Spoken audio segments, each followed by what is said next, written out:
Bonjour, bienvenue à notre webinaire sur la mobilité durable pour les employeurs. Ce projet est rendu possible grâce à Éclore Fonds Environnement Trois-Rivières. Je vais commencer par vous présenter qui nous sommes Roulons Vert. Donc, nous sommes le Centre de gestion des déplacements de la Mauricie et du Centre du Québec. On est un organisme qui assiste les entreprises et les institutions dans l'élaboration de plans de gestion de déplacement et aussi dans la mise en place de mesures de transport durable. Notre mission, c'est d'accompagner les organisations dans leurs enjeux de mobilité et de sensibiliser les organisations ainsi que la population à la mobilité durable. Donc, nous sommes également mandataires pour les formations de Vélo-Québec sur le territoire de la Mauricie et on réalise là, une multitude de projets sur tout le territoire qu'on couvre. Qu'est-ce que la mobilité? La mobilité, elle représente la capacité et le potentiel des personnes et des biens à se déplacer ou à être transportés. Elle constitue le fondement des échanges sociaux, économiques et culturels des individus, des entreprises et des sociétés. La mobilité, elle touche à toutes les facettes de notre vie, que ce soit notre capacité à nous nourrir, à socialiser, à accéder à des soins de santé ou à aller travailler ou étudier, par exemple. Qu'est-ce que la mobilité durable? La mobilité durable, c'est l'application des principes du développement durable à la mobilité. Donc, pour être durable, la mobilité, elle doit être efficace, elle doit réduire les dépenses des ménages et favoriser le dynamisme économique. Selon la Fédération canadienne des municipalités, chaque dollar investi en transport collectif génère 3 dollars de croissance économique. Donc, c'est un exemple de la mobilité durable. En termes de composante sociale, pour que la mobilité soit dite durable, elle doit être accessible, sécuritaire, équitable et compatible avec la santé humaine. Pour la composante environnementale, on veut limiter la consommation d'espace et de ressources. On pense ici notamment à l'étalement urbain. Sinon, on veut aussi que la mobilité, pour être durable, elle s'intègre bien au milieu dans lequel elle s'implante ou s'opère. Et on veut aussi évidemment réduire les émissions de gaz à effet de serre et les polluants atmosphériques. Maintenant, on va faire un bref état de la situation au Québec et un peu aussi en Mauricie et à Trois-Rivières plus spécifiquement. Au Québec, le secteur des transports représente environ 43% des émissions de gaz à effet de serre. C'est le secteur qui est le plus polluant. Le transport routier, lui, représente environ 75% des émissions du secteur du transport. Puis comme on peut le voir sur le graphique suivant qui démontre la variation des émissions de gaz à effet de serre entre 1990 et 2020 au Québec, le transport est, avec l'agriculture, un des seuls secteurs où il y a eu une augmentation des émissions de gaz à effet de serre. Donc, on peut voir que globalement, nos émissions ont diminué, mais que le secteur des transports est celui où l'augmentation a été la plus importante. Donc, le transport et la mobilité sont vraiment le nerf de la guerre en termes de réduction des émissions de gaz à effet de serre. La congestion routière est de plus en plus importante à chaque année. On l'entend souvent autour de nous, il y a plus de congestion, c'est plus long effectuer les différents déplacements au quotidien. C'est pas seulement une impression, c'est vraiment soutenu par les chiffres qui démontrent qu'il y a de plus en plus de voitures sur nos routes et que le nombre de voitures augmente plus rapidement que la population en général. Aussi, il y a certaines études qui démontrent que chaque jour de semaine, dans les grandes villes du Québec, c'est 25 millions de sièges vides qu'on déplace dans nos voitures. Donc, quand on parle de mobilité durable et que la mobilité, pour être durable, elle doit être efficace, bien ici, on n'est pas tout à fait au point, si on veut. On entend souvent que la voiture électrique est une solution pour la réduction des émissions de gaz à effet de serre et rendre la mobilité plus durable. C'est vrai en partie. La voiture électrique est intéressante d'un point de vue purement des émissions de gaz à effet de serre, mais elle ne va pas régler les autres problématiques comme la congestion routière, la gestion des stationnements et l'usure des routes.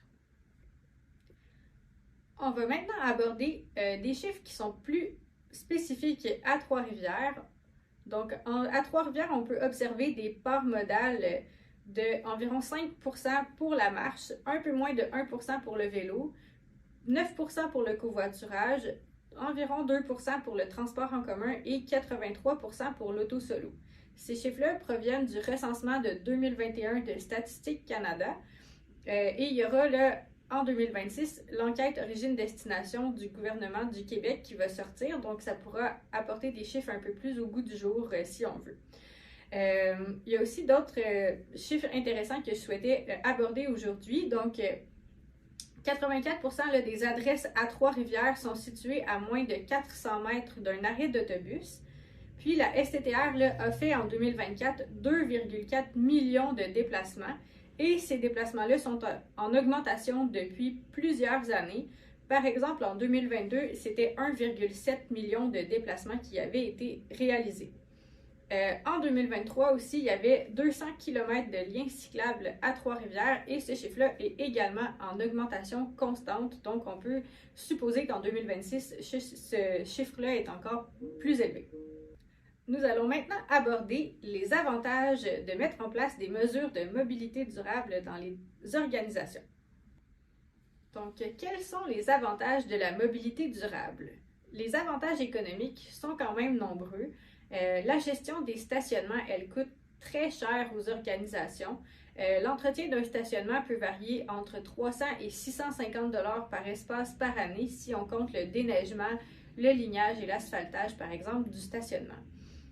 Mettre en place aussi des mesures de mobilité durable va être positif pour l'attraction et la fidélisation de la main-d'œuvre.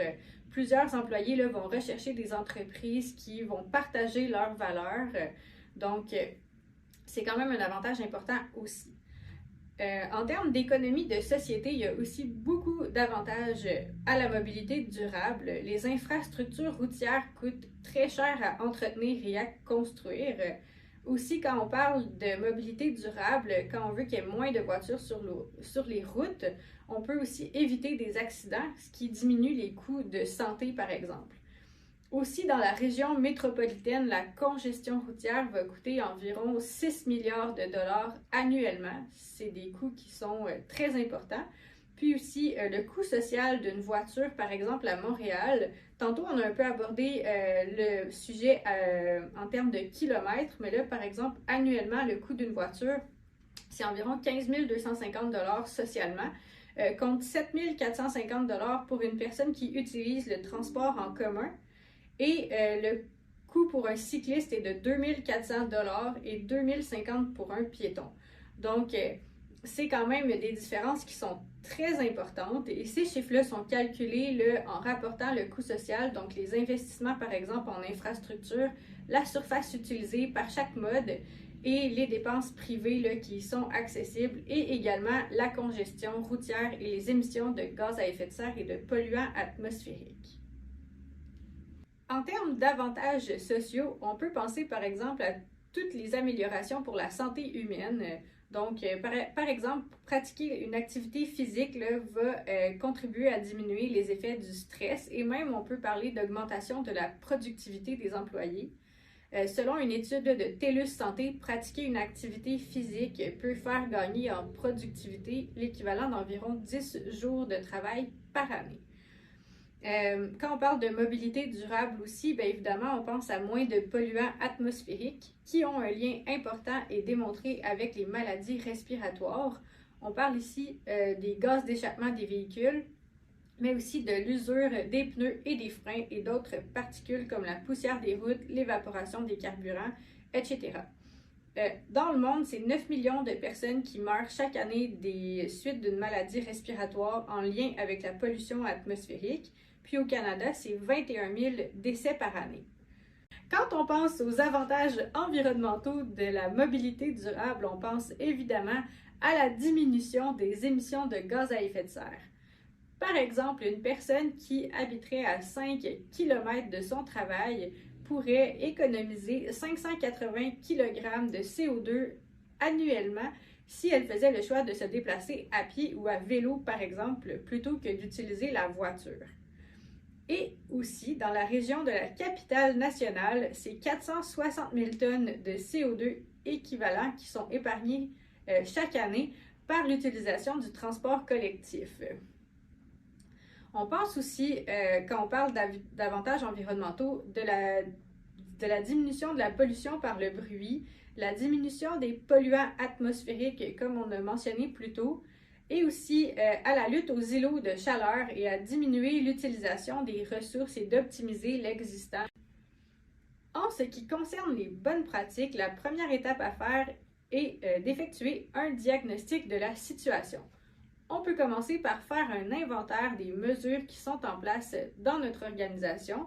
Par exemple, est-ce qu'on offre déjà un rabais pour le transport en commun à nos employés? Est-ce qu'on a des supports à vélo accessibles pour notre personnel ou notre clientèle? Et est-ce qu'on a par exemple des bornes de recharge pour les véhicules électriques? Ce genre de mesures-là.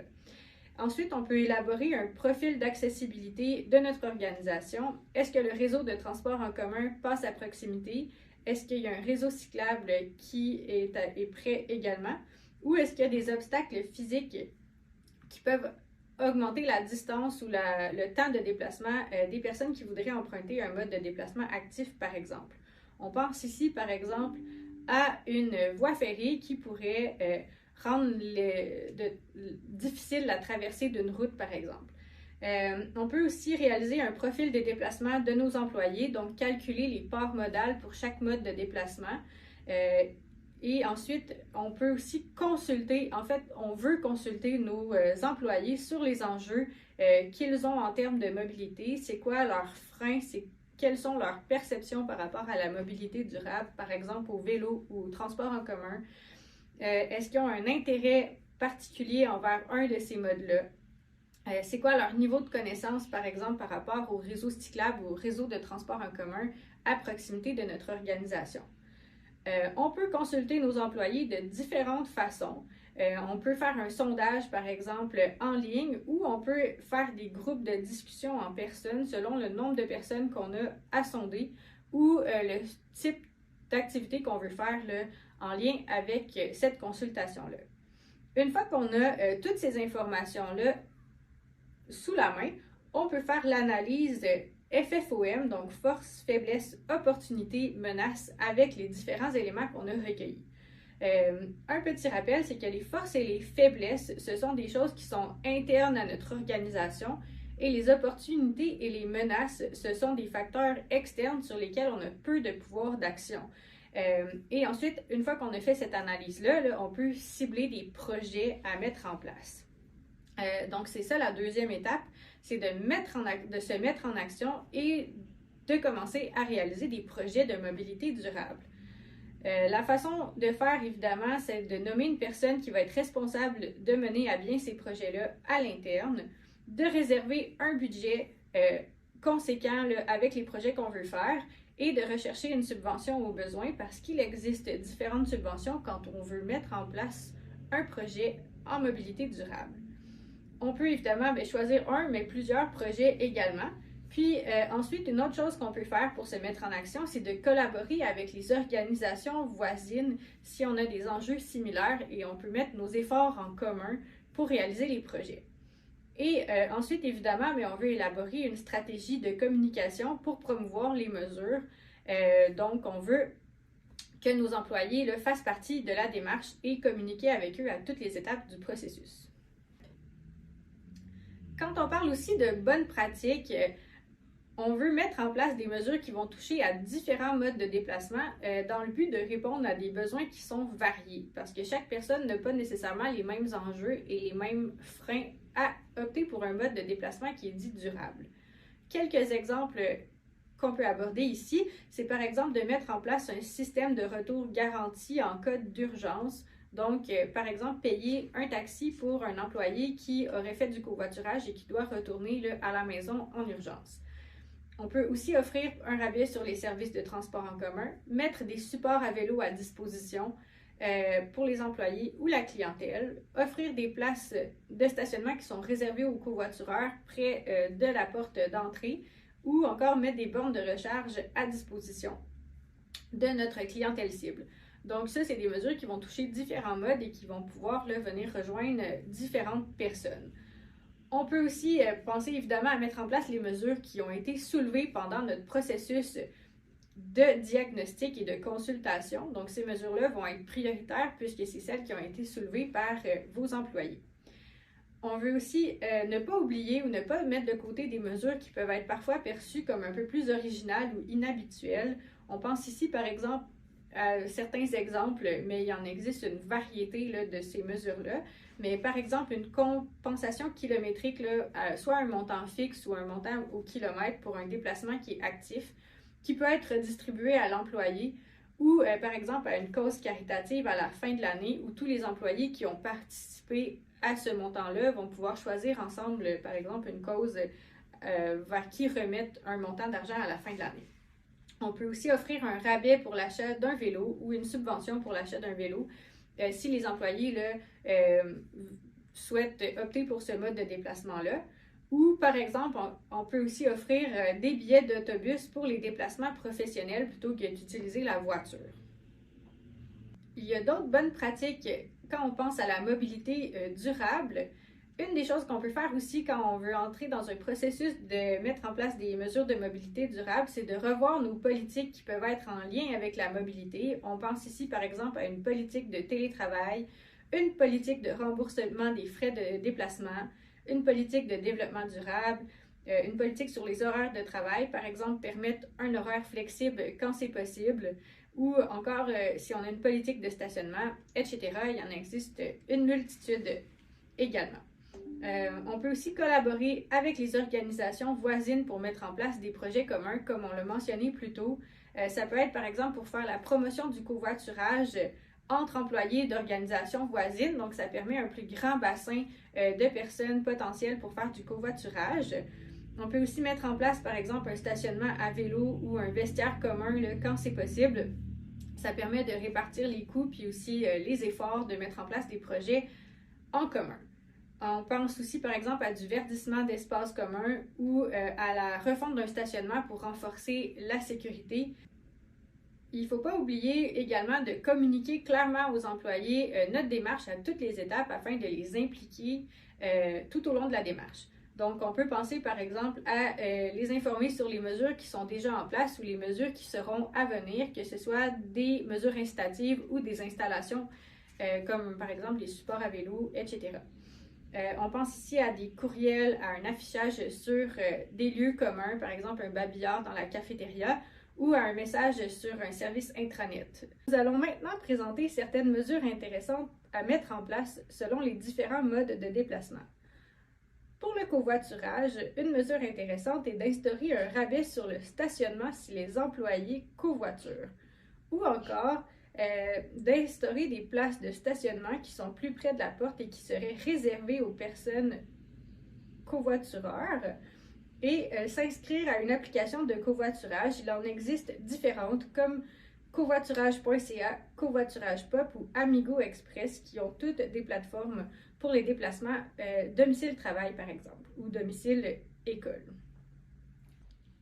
En transport en commun, on peut instaurer un rabais sur l'abonnement ou par exemple faire un rabais ou un abonnement gratuit pour une période donnée. Par exemple, lorsqu'un employé commence à travailler chez nous, on peut lui donner 1 mois, 2 mois, 3 mois de transport en commun gratuit ou lorsqu'un employé démontre un intérêt, ça peut être aussi une façon de fonctionner. On peut aussi, par exemple, faire un horaire modulable selon les horaires d'autobus ou encore offrir des titres de transport pour les déplacements professionnels, comme il avait été mentionné précédemment.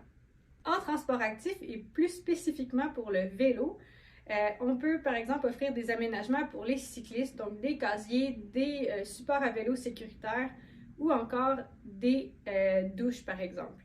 Pour qu'un support à vélo soit sécuritaire, on ne parle pas nécessairement d'un abri à vélo sécurisé qui peut engendrer des coûts très élevés. On peut simplement avoir un support à vélo bien positionné à la vue selon les recommandations et ça peut tout à fait faire le travail également. On peut mettre des vélos en libre service à disposition de nos employés pour qu'ils puissent les utiliser par exemple sur l'heure du dîner ou encore pour faire leur déplacement domicile-travail. On peut également afficher la carte des réseaux cyclables à l'entrée ou à proximité là, sur un babillard, par exemple à la cafétéria, afin de faire la promotion des réseaux cyclables qui se trouvent à proximité de notre organisation. Les mesures qu'on vient de vous présenter ne sont que des exemples de mesures que vous pouvez mettre en place dans vos différentes organisations. Il en existe une grande variété et si vous avez des questions, n'hésitez pas à faire appel à nous. On pourra vous répondre avec plaisir. Il existe un grand nombre de subventions disponibles pour réaliser vos projets en mobilité durable. Les prochaines diapositives vont vous présenter les différentes options qui sont disponibles.